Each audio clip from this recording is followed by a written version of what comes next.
Hello my dear friends, मैं विवेक कुमार रोजाना की तरह लेकर उपस्थित हूँ today's current affairs GK MCQs. मेरे प्यारे साथियों, आज हम 23 जून 2020 वार मंगलवार के करंट अफेयर की बात करेंगे। और साथियों, आज से का करंट अफेयर शुरू करने से पहले मैं आपसे क्षमा चाहता हूँ, क्योंकि 2 दिन से मैं अपने इंडस्ट्री में बिजी रहने के कारण अपने वीडियोज अपलोड नहीं कर पाया। साथियों, वीडियो पूरा देखें, कंप्लीट वीडियो आपके लिए अत्यंत महत्वपूर्ण है। साथियों, आज का करंट अफेयर शुरू करने से पहले हम बात करते हैं लास्ट टाइम जो हमने लास्ट डे जो क्वेश्चन पूछा था उसके आंसर की। लास्ट टाइम हमने क्वेश्चन पूछा था कि निम्न में से वह अफ्रीकी देश कौन सा है जिसके द्वारा शिक्षा व्यवस्था में सुधार हेतु डबल ट्रैक सिस्टम का प्रयोग किया गया है। Option A Nigeria, option B Ghana, option C Algeria और ऑप्शन डी कैमरून। मेरे प्यारे साथियों, अभी हाल ही में शिक्षा व्यवस्था में सुधार हेतु डबल ट्रैक सिस्टम का प्रयोग किया गया है, और यह प्रयोग जो किया है वो एक अफ्रीकी देश ने किया है। और अफ्रीकी देश कौन सा है? वो घाना। ऑप्शन बी राइट आंसर इस क्वेश्चन का, घाना। साथियों, अफ्रीकी देश, मध्य अफ्रीकी देश घाना की बात की जाए तो मध्य अफ्रीकी देश घाना ने माध्यमिक शिक्षा को सार्वभौमिक बनाने के उद्देश्य से मुफ्त सीनियर हाई स्कूल यानी कि free senior high school, free SHS नीति अपनाई है, जिसके तहत घाना सरकार ने डबल ट्रैक सिस्टम का प्रयोग किया था। घाना द्वारा जो ये प्रणाली है, इस प्रणाली की बात की जाए तो घाना द्वारा प्रयोग किए जाने वाले डबल ट्रैक सिस्टम में विद्यार्थियों को 2 टोलियों यानी कि ग्रीन और गोल्ड में पढ़ाने की योजना बनाई गई है। और इस प्रणाली में जब एक टोली को पढ़ाया जाता है तो दूसरी जो है उसका स्कूल बंद कर दिया जाता है। यानी कि सिंपल सी बात है कि जब एक टोली की पढ़ाई होगी तो दूसरी टोली के लिए स्कूल बंद रहेगा, और जब दूसरी टोली की पढ़ाई होगी तो पहली के लिए स्कूल बंद रहेगा। तो यह है जो कि घाना ने शुरू किया है, double track system. Double track यानी कि शिक्षा व्यवस्था के लिए डबल ट्रैक सिस्टम शुरू किया है। तो यह था हमारा लास्ट टाइम जो हमने क्वेश्चन पूछा था उसका आंसर। महान सपने देखने वालों के महान सपने हमेशा पूरे होते हैं। इसलिए ड्रीम्स भी देखो तो महान ही देखो करो मेरे साथियों। और इसी मोटिवेशन के साथ शुरू करते हैं हमारा आज का करंट अफेयर्स जी के क्वेश्चन संख्या 1 से। किस राज्य ने 19वां महान जून विद्रोह दिवस, ग्रेट जून अपराइजिंग या यूनिटी डे 18 जून को मनाया गया है? Option A Assam, option B Meghalaya, option C Manipur, option D Nagaland. साथियों, मेरे 19वां महान जून विद्रोह दिवस जो कि 18 जून को मनाया गया है, और ये किस राज्य में मनाया गया है? वो राज्य है Manipur. Option C right answer है, मणिपुर राज्य में महान जून विद्रोह दिवस मनाया गया है। साथियों, महान जून विद्रोह दिवस की बात की जाए यानी कि great June uprising unity day की हम बात करें तो यह जो दिवस है, यह दिवस मणिपुर की क्षेत्रीय अखंडता की रक्षा के लिए जून 2001 में अपनी जान गंवाने वाले 18 व्यक्तियों को श्रद्धांजलि और सम्मान देने के लिए हर साल 18 जून को मनाया जाता है। इस अवसर पर यानी कि इस दिन के अवसर पर 18 शहीदों के परिवारों के सदस्य और कुछ संगठनों के नेताओं ने मणिपुर के केक रूपत में 18 लोगों को पुष्पांजलि और सम्मान दिया है। जून 2001 में केंद्र सरकार ने NSCN-IM के साथ संशोधित युद्ध विराम समझौते पर हस्ताक्षर किए और क्षेत्रीय सीमा के बिना सम्मिलित किया, जिसके बाद लोग विरोध करने के लिए सड़कों पर निकल आए और कई स्थानों पर आगजनी हुई। यानी कि आगजनी का मतलब है घटना घटित हुई। विद्रोह को नियंत्रित करने के लिए सुरक्षा कर्मियों ने गोलीबारी की, जिसमें 18 लोगों की मौत हो गई थी। और उन 18 लोगों को, जो 18 शहीद परिवार थे, 18 जो लोग हुए थे, उनके लिए यह दिन मनाया जाता है। मणिपुर की बात की जाए तो मणिपुर के जो है उसके मुख्यमंत्री है एन बीरेन सिंह और राज्यपाल है नजमा हेपतुल्ला। क्वेश्चन संख्या 2, नेक्स्ट क्वेश्चन हमारा, यूनाइटेड नेशन हर साल विश्व स्तर पर विश्व शरणार्थी दिवस यानी कि वर्ल्ड रिफ्यूजी डे कब मनाता है? ऑप्शन ए 5 जून को, ऑप्शन बी 10 जून को, ऑप्शन सी 15 जून को, ऑप्शन डी 20 जून को। मेरे प्यारे साथियों, वर्ल्ड रिफ्यूजी डे हर साल मनाया जाता है जून 20 को, यानी कि ऑप्शन डी हमारा राइट आंसर है, 20 जून को वर्ल्ड रिफ्यूजी डे मनाया जाता है, जो कि हर साल मनाया जाता है। यह जो दिन है, यह दिन क्या है? विश्व शरणार्थी दिवस जो मनाया जाता है, ये शरणार्थियों के लिए बनाया जाता है, उनका उद्देश्य के लिए पूरा करने के लिए। और इनका उद्देश्य क्या है कि विश्व शरणार्थी दिवस 2020 का जो उद्देश्य यह है दुनिया को याद दिलाना है कि शरणार्थी सहित हर कोई समाज के प्रति योगदान करने में सक्षम है और हर एक्शन अधिक समावेशी और समान दुनिया बनाने के प्रयास में मायने रखता है। विश्व शरणार्थी दिवस 2020 की थीम क्या थी? थीम थी एवरी एक्शन काउंट्स। इस बार की थीम है एवरी एक्शन काउंट्स। मेरे साथियों, बात की जाए रेफ्यूजी आखिर है कौन, जिनके लिए यह दिन मनाया जाता है। रेफ्यूजी कौन है? संयुक्त राष्ट्र 1951 शरणार्थी सम्मेलन के अनुसार एक शरणार्थी वह है जो उसकी जाति, धर्म, राष्ट्रीयता, किसी विशेष सामाजिक समूह में सदस्यता या राजनीतिक के कारण उत्पीड़न के डर से अपने घर और देश में से भाग गया है, यानी किसी दूसरे देश में चला गया डर के कारण, वो रिफ्यूजी कहलाता है। नेक्स्ट क्वेश्चन संख्या 3, केंद्रीय कोयला, खान और संसदीय मामलों के मंत्री ने R&D portal science and technology योजना फॉर आत्मनिर्भर Bharat in mining advancement Satyabhama शुरू किया है। वर्तमान में केंद्रीय कोयला मंत्री कौन है? Option A Prahlad Joshi, option B Jitendra Singh, option C Rajyavardhan Singh, option D Nitin Gadkari. तो मेरे प्यारे साथियों सॉरी,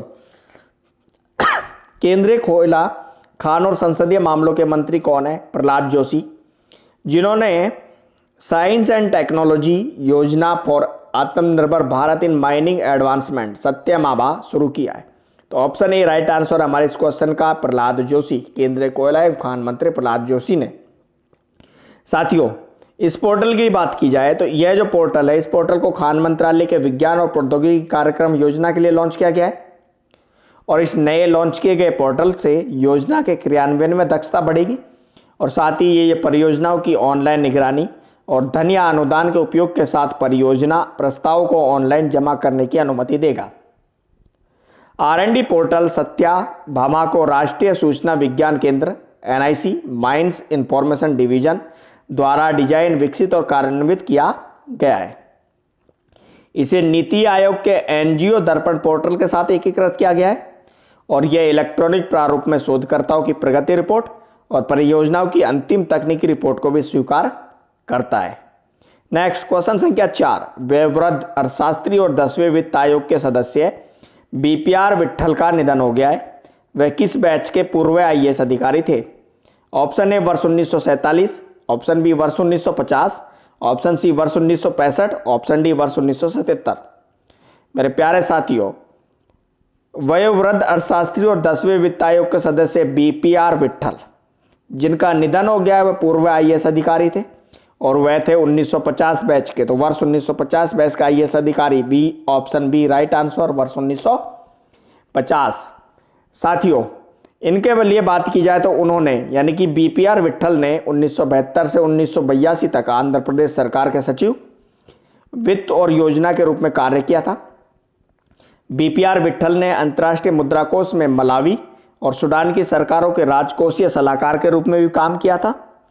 इसके अलावा BPR विट्ठल ने centre for economic and social studies Hyderabad की स्थापना में भी महत्वपूर्ण भूमिका निभाई थी। नेक्स्ट क्वेश्चन संख्या 5, Reliance Industries Limited RIL market capitalization की अवधि में कितने बिलियन डॉलर तक पहुंच गया है? Option A 120 billion dollar, option B 135 billion dollar, option C 150 billion dollar, option D 170 billion dollar. साथियों, मुकेश अंबानी की कंपनी यानी कि Reliance Industries Limited RIL, growth is life, और हमारा क्या है? Growth your knowledge. तो साथियों, Reliance Industries RIL market capitalization की अवधि में कितने बिलियन डॉलर तक पहुंच गया है? 150 बिलियन डॉलर तक। ऑप्शन सी राइट आंसर है, 150 बिलियन डॉलर। साथियों, रिलायंस इंडस्ट्रीज समूह जो कि मुकेश अंबानी ने RIL को बाजार पूंजीकरण के मामले में भारत की पहली 150 बिलियन डॉलर की कंपनी बता दिया है मुकेश अंबानी ने। साथियों, RIL ने इस उपलब्धि को हासिल किया है जब इसकी शेयर की कीमत 6.23% इसके शेयर की कीमत बढ़कर 1759 रुपये पर बंद हुई, जिससे इसका बाजार पूंजीकरण यानी कि मार्केट कैपिटलाइजेशन 11.15 लाख करोड़ रुपए यानी कि लगभग 150 बिलियन डॉलर हो गया है। साथियों, इस उपलब्धि की बात की जाए तो इस उपलब्धि के साथ रिलायंस इंडस्ट्रीज लिमिटेड RIL का मार्केट कैपिटलाइजेशन शीर्ष ग्लोबल एनर्जी प्लेयर्स में कुल ऐसे रॉयल डच शेल और BP से अधिक हो गया है। नेक्स्ट क्वेश्चन संख्या 6। क्वेश्चन संख्या 6 हमारा क्या है? 6 है कि निम्नलिखित में से किसको national institute of public finance and policy NIPFP के अध्यक्ष के रूप में नियुक्त किया गया है? Option A Raghuram Rajan, option B Urjit Patel, option C D Subba Rao, option D Ankush Tyagi. तो मेरे प्यारे साथियों, national institute of public finance and policy NIPF के अध्यक्ष के रूप में नियुक्त किया गया है उर्जित पटेल को। ऑप्शन बी राइट आंसर है इसका, उर्जित पटेल को। साथियों, उर्जित पटेल जो है उनको national institute of public finance and policy का अध्यक्ष नियुक्त किया गया है। यह जो है ये क्या जो NIPFP जो है यह एक इकोनॉमिक थिंक टैंक है जो कि भारत के नई दिल्ली में स्थित है। उर्जित पटेल जो है उनकी नियुक्ति अगले 4 साल की अवधि के लिए की गई है, यानी कि 4 इयर्स के लिए, और यह वर्तमान अध्यक्ष विजय केलकर की जगह लेंगे। उर्जित पटेल इससे पहले RBI भारतीय रिजर्व बैंक के डिप्टी गवर्नर, RBI के डिप्टी गवर्नर भी रह चुके हैं। उन्होंने 2018 में RBI के गवर्नर पद से इस्तीफा दे दिया था। नेक्स्ट क्वेश्चन संख्या 7। निम्न में से किस देश को अगस्त 2021 के लिए संयुक्त राष्ट्र निकाय के अध्यक्ष के रूप में चुना गया है? Option A Bharat, option B Pakistan, option C America, option D चीन। साथियों, संयुक्त राष्ट्रीय निकाय के अध्यक्ष के रूप में अगस्त 2021 के लिए चुना गया है भारत को। ऑप्शन ए राइट आंसर है भारत। साथियों, भारत जो है भारत को संयुक्त राष्ट्र सुरक्षा परिषद के एक गैर स्थायी सदस्य के रूप में चुना गया है और अगस्त 2021 के लिए भारत संयुक्त राष्ट्र निकाय के अध्यक्ष के रूप में काम करेगा। साथियों, इसके बारे में बात की जाए तो संयुक्त राष्ट्र सुरक्षा परिषद के अध्यक्ष सदस्य राज्यों के नामों के अंग्रेजी वर्णाक्रम के अनुसार चुना जाता है, यानी कि ABCDEFG के अनुसार चुना जाता है। प्रत्येक सदस्य 1 महीने के लिए बारी बारी से अध्यक्ष बनता है। भारत अगस्त 2021 के महीने के लिए संयुक्त राष्ट्र सुरक्षा परिषद की रोटेटिंग प्रेसिडेंसी अर्थात अध्यक्षता करेगा। भारत नॉर्वे, आयरलैंड, केन्या और मैक्सिको को परिषद के गैर स्थायी सदस्यों के रूप में चुना गया था। इन देशों को 2 साल के कार्यकाल के लिए चुना गया है जो 1 जनवरी 2021 से शुरू होगा। नेक्स्ट क्वेश्चन संख्या 8। अमेरिका की जॉनसन एंड जॉनसन ने पॉपुलर फेयरनेस प्रोडक्ट की बिक्री मिडिल ईस्ट और किस महाद्वीप में बंद करने की घोषणा की है? Option A Asia, option B Africa, option C America और ऑप्शन डी यूरोप। तो मेरे साथियों, जॉनसन एंड जॉनसन यानी कि बेबी जॉनसन जो कंपनी है, यह अमेरिका की कंपनी है जॉनसन एंड जॉनसन। इसने अपने पॉपुलर फेयरनेस प्रोडक्ट को मिडिल ईस्ट और एक महाद्वीप में बंद करने की घोषणा की है। और वह महाद्वीप कौन सा है? साथियों, महाद्वीप है एशिया महाद्वीप। विश्व में 7 महाद्वीप है जिनमें एशिया महाद्वीप में इस प्रोडक्ट को बंद करने की घोषणा की गई है। और यह घोषणा जॉनसन एंड जॉनसन ने की कब है? जब नस्लीय असमानता पर वैश्विक डिबेट के कारण कंपनी ने यह फैसला लिया है। तो ऑप्शन ए राइट आंसर है एशिया। नेक्स्ट क्वेश्चन संख्या 9। विश्व संगीत दिवस वर्ल्ड म्यूजिक डे हर वर्ष कब मनाया जाता है? ऑप्शन ए 10 जून को, ऑप्शन बी 16 जून को, ऑप्शन सी 21 जून को, ऑप्शन डी 26 जून को।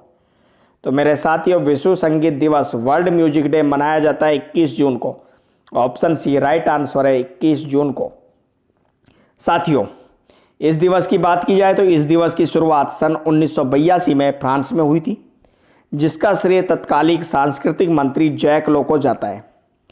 दरअसल फ्रांस का हर दूसरा व्यक्ति संगीत से किसी न किसी रूप में जुड़ा हुआ है, चाहे वह गाता हो या बजाता हो, चाहे वो शास्त्रीय संगीत या सुगम देसी या विदेशी संगीत का जनक हो। फ्रांसीसियों की संगीत के प्रति दीवानगी की हद को देखते हुए 21 जून 1982 को आधिकारिक रूप से संगीत दिवस की घोषणा की गई और धीरे धीरे यह पूरी दुनिया में मनाया जाने लगा। कब? 21 जून को। प्रत्येक वर्ष 21 जून को संगीत दिवस मनाया जाता है। नेक्स्ट और आज का अंतिम क्वेश्चन संख्या 10 कि हर साल विश्व स्तर पर अंतर्राष्ट्रीय योग दिवस इंटरनेशनल योगा डे कब मनाया जाता है? ऑप्शन ए 5 जून को, ऑप्शन बी 21 जून को, ऑप्शन सी 1 जुलाई को, ऑप्शन डी 21 जुलाई को। तो मेरे प्यारे साथियों, इंटरनेशनल योगा डे प्रत्येक वर्ष मनाया जाता है 21 जून को। ऑप्शन बी राइट आंसर है, 21 जून को योगा डे, योग दिवस मनाया जाता है। और योग दिवस की बात की जाए तो इंटरनेशनल योग डे योग से होने वाले फायदों के प्रति लोगों को जागरूक करने के लिए मनाया जाता है। संयुक्त राष्ट्र संघ ने इस वर्ष इसका थीम दिया और थीम क्या था? Yoga for health, yoga from home, यानी कि सेहत के लिए योग, घर से योग। कोरोना वायरस महामारी के चलते हुए इस बार कोई सार्वजनिक कार्यक्रम नहीं हुआ है और घर से ही लोगों ने योग के प्रति अपनी रुचि दिखाई और योग के प्रति रुचि दिखाते हुए योग दिवस मनाया। और इसी को ध्यान में रखते हुए संयुक्त राष्ट्र संघ ने इसकी थीम दी और थीम क्या दी? Yoga for health, yoga for home, यानी कि सेहत के लिए योग, घर से योग। साथियों, अंतर्राष्ट्रीय योग दिवस की बात की जाए तो अंतर्राष्ट्रीय योग दिवस दुनिया भर में पहली बार 21 जून 2015 को मनाया गया और तब से हर साल उस दिन को यानी कि 21 जून को योग दिवस के तौर पर मनाया जाता है। लेकिन यह जब पहला मौका है, यानी कि 2020 में पहला मौका है जब योग को डिजिटल तरीके से मनाया गया है। साथियों, ये था आज का हमारा करंट अफेयर्स जीके और हम बात करते हैं आज के क्वेश्चन ऑफ द डे की। तो आज का हमारा क्वेश्चन ऑफ द डे कि विश्व शरणार्थी दिवस, वर्ल्ड रिफ्यूजी डे प्रतिवर्ष कब मनाया जाता है? ऑप्शन ए 15 जून को, ऑप्शन बी 19 जून को, ऑप्शन सी 20 जून को और ऑप्शन डी 27 जून को। और मेरे प्यारे साथियों, इस क्वेश्चन का आंसर आपको कमेंट बॉक्स में देना है, हमें आपके उत्तर का इंतजार रहेगा। थैंक यू सो मच, धन्यवाद। लेकिन साथियों, उससे पहले यदि आपने वीडियो पूरा देखा तो प्लीज एक बार लाइक जरूर कर दीजिए, लाइक बटन पर क्लिक कीजिए। साथ ही साथ हमारे चैनल यूवी कंपटीशन को सब्सक्राइब करें और अपने दोस्तों के साथ शेयर करना ना भूलें। Thank you so much.